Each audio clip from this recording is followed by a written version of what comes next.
The landscape today, June 15, 2026, is heavy with the kind of markers that we have been tracking for years. When we look at the headlines with an eye for the structure rather than just the show, we see the threads of the Great Fragmentation, a fundamental reshaping of the global order that mirrors the instability many see as precursors to the end of an era. Here are the deep connections between today's news and the prophetic patterns we are auditing. First, the weaponization of infrastructure. The news cycle is dominated by the Iran war and the chilling development that water infrastructure has emerged as a primary strategic target. In prophetic literature, the drying up of waters and the control of life-sustaining resources are central markers of the end-time sequence. Watching states deliberately target water supplies isn't just warfare. It is the manifestation of the spirit of famine and the weaponization of the environment. We are seeing the physical world literally enacting a script that has been written for millennia. Second, the G7 summit and the Great Fragmentation. The G7 leaders are meeting today in France, trying to project a facade of international cooperation and economic prosperity. However, the 2026 Global Peace Index released today paints a vastly different picture.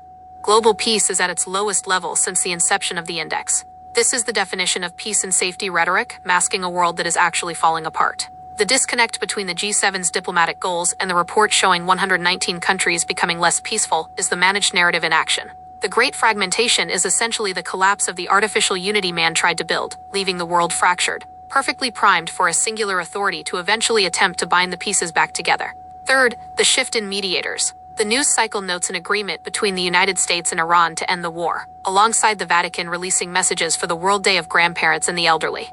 When we see religious, political, and military power centers simultaneously converging on peace agreements, it is a signal to pay close attention to the terms of those agreements. Prophetic warnings often focus on covenants and agreements that are brokered by those who hold influence over the masses. The involvement of the Vatican in the social fabric, while global powers negotiate borders and wars, highlights the iron and clay mixture, the blending of religious moral influence with political power. Finally, the transformation from fountains to floodgates. There is a profound spiritual alignment in the talk of a season of transformation that many prophetic voices are pointing to for June.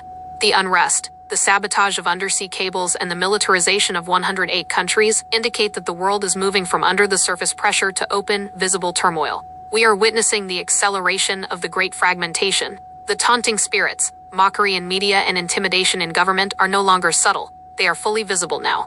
We are reporting on the shattering. The current world order is the shadow of the system that is being dismantled in the court of heaven. We can see that the reason the world is fragmenting is because the old, man-made architecture is losing its structural integrity. We are not reporting on the end of the world. We are reporting on the removal of the scaffold, so the truth can finally be seen. For this audit, we are tuned to 741 Hz. We chose this frequency because it is the frequency of resolution.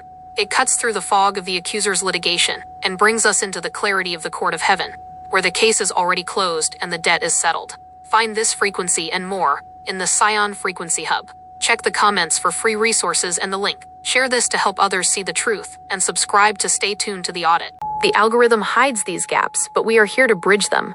The mainstream narrative is a managed container, but truth is found by returning to the original Ethiopian canon, unfiltered by conquest. If this resonates, like, share, and comment.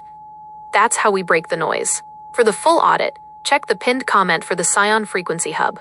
There you'll find the historical texts, my frequency research, and our Stewards Marketplace for community-curated, natural products. Join us, support the work, and let's grow this community. Stay in truth, and pray for wisdom and discernment.